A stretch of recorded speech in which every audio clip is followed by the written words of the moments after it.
Tersebut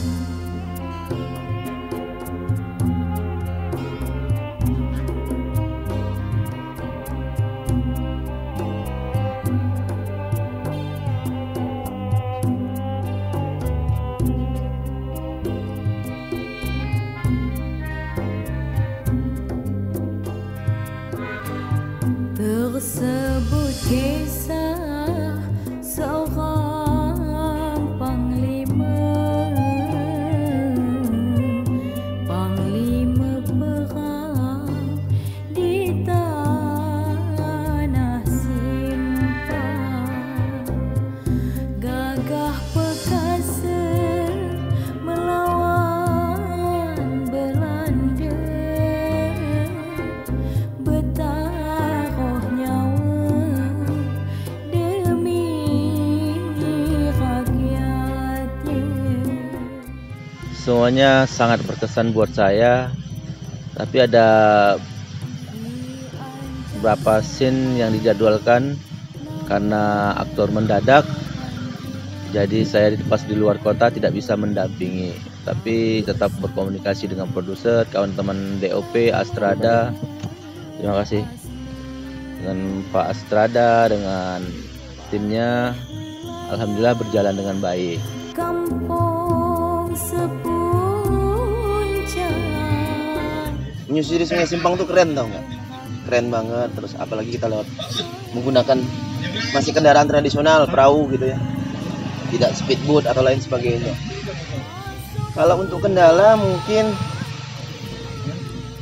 ya masih tetap faktor hujan. Planning yang sudah ditentukan sedemikian rupa, waktunya sudah terjadwal, tapi karena gak ada hujan, ya bisa molor juga.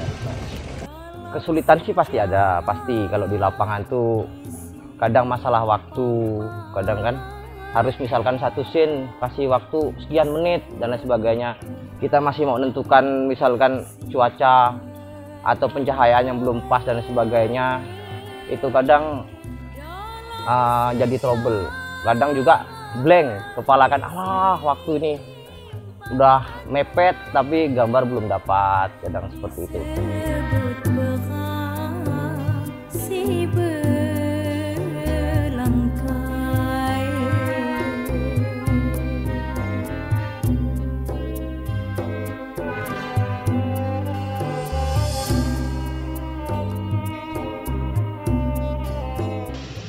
Kendalanya mungkin karena di perahu ya Pak ya, jadi ruang gerak kita terbatas, tidak bisa stuck.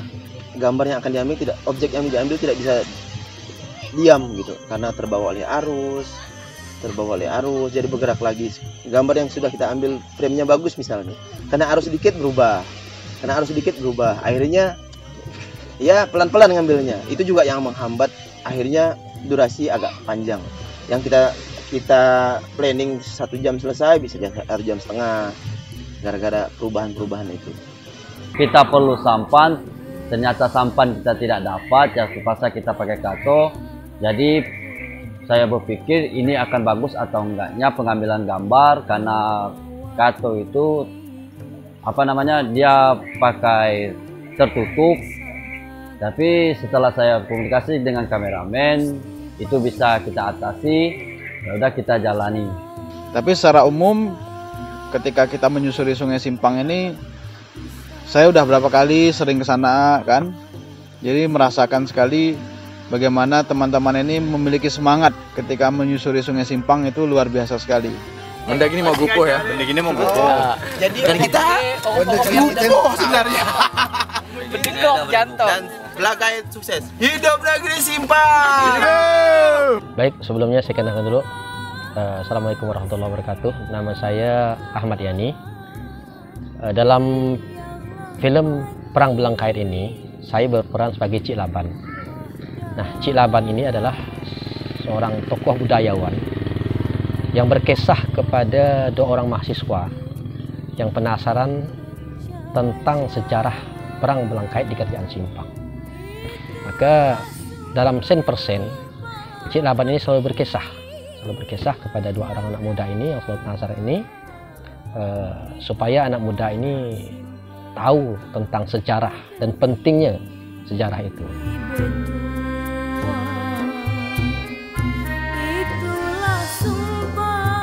Saya paling berkesan itu yang pertama kali di makam Gusti Panji itu. Waktu itu ada di scene Aji dengan Cik Laban itu, yang waktu mau pisah keluar dari makam itu merinding. Memang saya cukup berkesan lah di situ. Terus di scene Ki Anjang Samad waktu berperang, memang heroiknya dapat.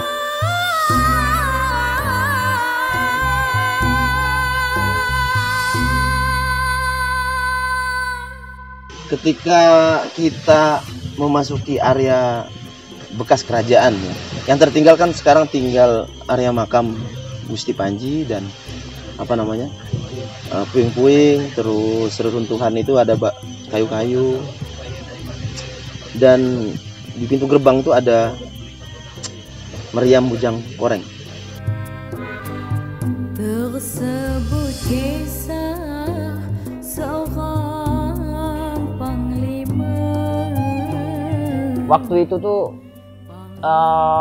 kapal kecil itu tuh ngikut arus, jadi tidak sesuai dengan kemauan kita. Ini harus dapat background ini, hutannya, pohonnya dan lain sebagainya gitu kan. Dan tidak bisa ada ruang gerak lain, hanya di situ lah kita merekamnya. Karena jaraknya jauh, kita harus ke Simpang Bujang Koreng di Keramat Simpang sana, menempuh waktu lebih kurang 3 jam, menaiki sampan kecil dengan beberapa orang. Di sana belum lagi hujan, yang terkendala hujan, panas, sampannya kecil. Akhirnya waktunya mepet. Tapi mau tidak mau, karena ini adalah merupakan tuntutan peran, kita harus selesaikan dengan semaksimal mungkin. Saat kami menginjakkan kaki di sana, kami betul-betul bisa merasakan bagaimana perjuangan dari beliau, Gusti Panji, dan semua panglima-panglima dan para prajurit Kerajaan Simpang di masa itu dalam melawan penjajahan Belanda benar-benar dapat kita rasakan. Jadi kami ketika sampai ke lokasi langsung setidaknya berdoa dulu, memohon izin. Yang saya rasakan sedih.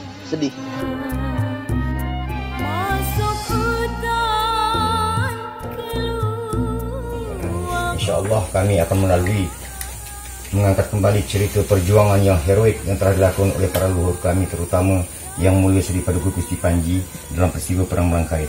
Maka akan kami angkat untuk menceritakan kepada anak cucu kami dan kepada membuka dunia luar bahwa para leluhur kami telah berjuang mati-mati mempertahankan kemerdekaan negeri ini. Dan mohon kami diberikan kesuksesan. Lindungilah kami dari balak dan bencana, apalagi bencana-bencana yang saat ini menjadikan fitnah bagi kami semua, di mana adanya COVID dan lain sebagainya. Sukseskanlah apa yang kami rencanakan. Kami tidak ada bertujuan lain membuat film ini hanya untuk mengangkat harkat martabat marwah sebagaimana yang telah dilakukan oleh para leluhur kami. Untuk itu, apa-apa yang kami lakukan sebagai pemeran dan pelaku-pelaku Perang Belangkait, kami mohon izin dan mohon ampun jika itu bersalahan. Dan kami mohon kiranya saat kami melakukan pembuatan film tersebut, karakter-karakter yang telah dibawa oleh para leluhur kami, setidaknya kami bisa menirukan. Andaikan itu bersalahan, kami mohon ampun dan mohon maaf. Sekali lagi kami mohon perlindungan. Semoga seluruh yang terlibat dalam pembuatan film ini dapat restu, kemudian dapat perlindungan, kesehatan dan keselamatan. Insya Allah perjuangan ini tidak akan putus semampu-mampu kami. Kami akan membuktikan kepada dunia luar bahwa para leluhur kami adalah orang-orang yang anti terhadap penjajahan dan cinta kepada tanah air. Semoga para arwah leluhur kami yang telah dikemuikan di sini mendapatkan tempat sisi yang mulia di sisi Allah. Allahumma amin. Subhana rabbika rabbil izzati amma yasifun wa salamun alal mursalin. Ya mungkin karena sudah terbawa ya, aura heroiknya beliau, jadi kita kebawa haru gitu. Dan alhamdulillah selama syuting di lokasi sana, walaupun ada sedikit halangan, lancar gitu. Itu mungkin berkat doa restu leluhur juga. Di bawah tuli raja yang sakti, Gusti Panji bijak bestari.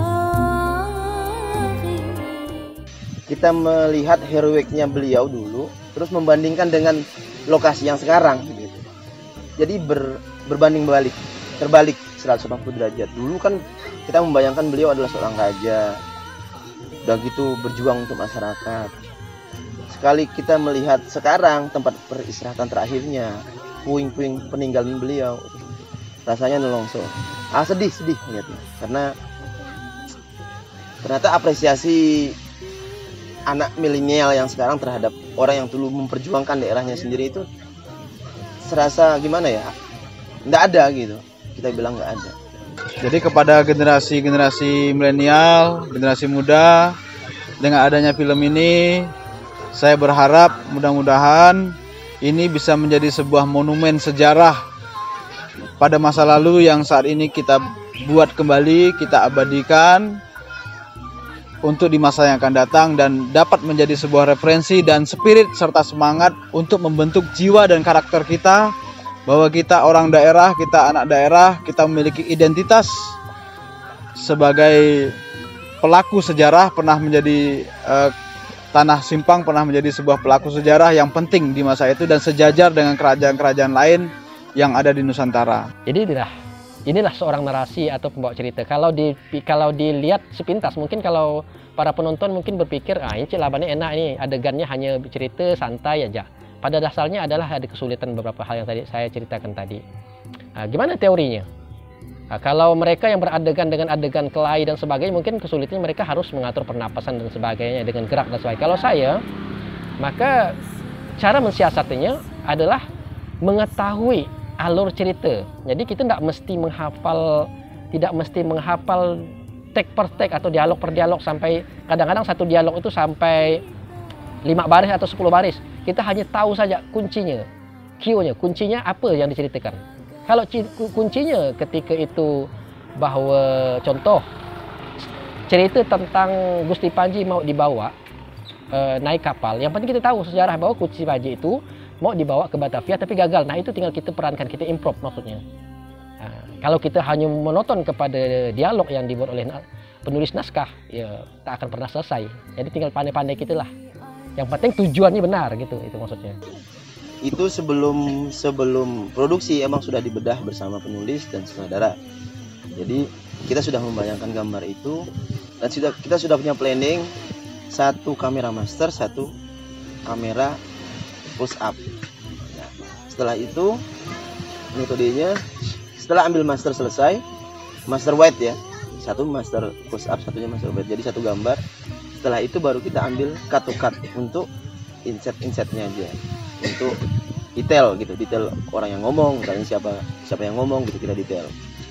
Sebenarnya kalau di hari awal memang agak susah ya, tuh karena kan dari skenario awal pagi itu kan kita di skenario harus mendapatkan background, misalkan kan background yang belakang gitu kan. Sementara pas kebetulan cahaya itu tuh datar dengan lensa, dan kita tidak bisa ngimbangi untuk foreground atau objeknya yang di depan. Kalau tanpa lighting dan pencahayaan kan tidak bisa. Jadi hanya itu saja. Kemarin ada agak fatal, cuman semoga masih bisa diatasi. Kalau enggak ya tetap harus take ulang itu, kalau supaya dapatkan background. Atau mungkin nanti kalau misalkan take ulang bisa juga, misalkan kalau mau lebih bagus ke background tuh kan kita akali dengan sore hari dan sebagainya bisa. Karena kan matahari ada di sebelah belakang kamera itu pasti backgroundnya akan bagus. Mudah-mudahan dengan adanya film ini, karena lokasinya di sana nih, lokasinya di Matan dan Simpang. Mudah-mudahan setelah film ini ada, terus banyak orang yang kenal tentang kejayaan kerajaan Simpang. Ada yang banyak juga yang sayang terhadap pahlawan-pahlawan yang dulu. Akhirnya tempat pesanan mereka yang terakhir nih banyak yang merawat, memeriahkan, menjaga peninggalan-peninggalan beliau yang dulu sempat dikenal banyak orang nih, sampai ke Jawa, sampai ke luar negeri, sampai ke Sumatera. Kerajaan Simpang itu luar biasa.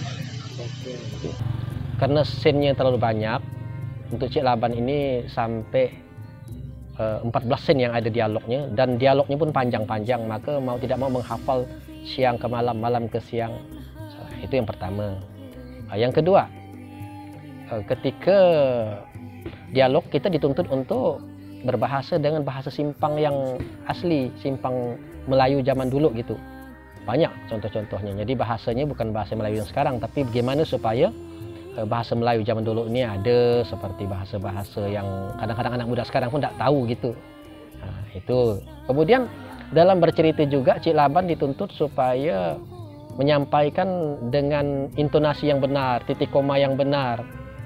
Kemudian ada juga artikulasi yang benar supaya mudah dipahami oleh orang lain. Kemudian kepada pemerintah daerah, pemerintah pusat, balai arkeologi dan lain sebagainya yang berkompeten di bidang cagar budaya untuk memperhatikan bekas puing-puing kerajaan Simpang di masa itu yang saat ini masih tersisa hanya tunggul-tunggul tiang-tiang kerajaan yang ini harus diperhatikan. Jangan sampai ini rusak ditelan zaman, ditelan masa begitu saja. Harus cepat dilakukan pemugaran atau perlindungan karena kebetulan di area tersebut dekat dengan sungai di mana perlintasan ponton dan segala macam.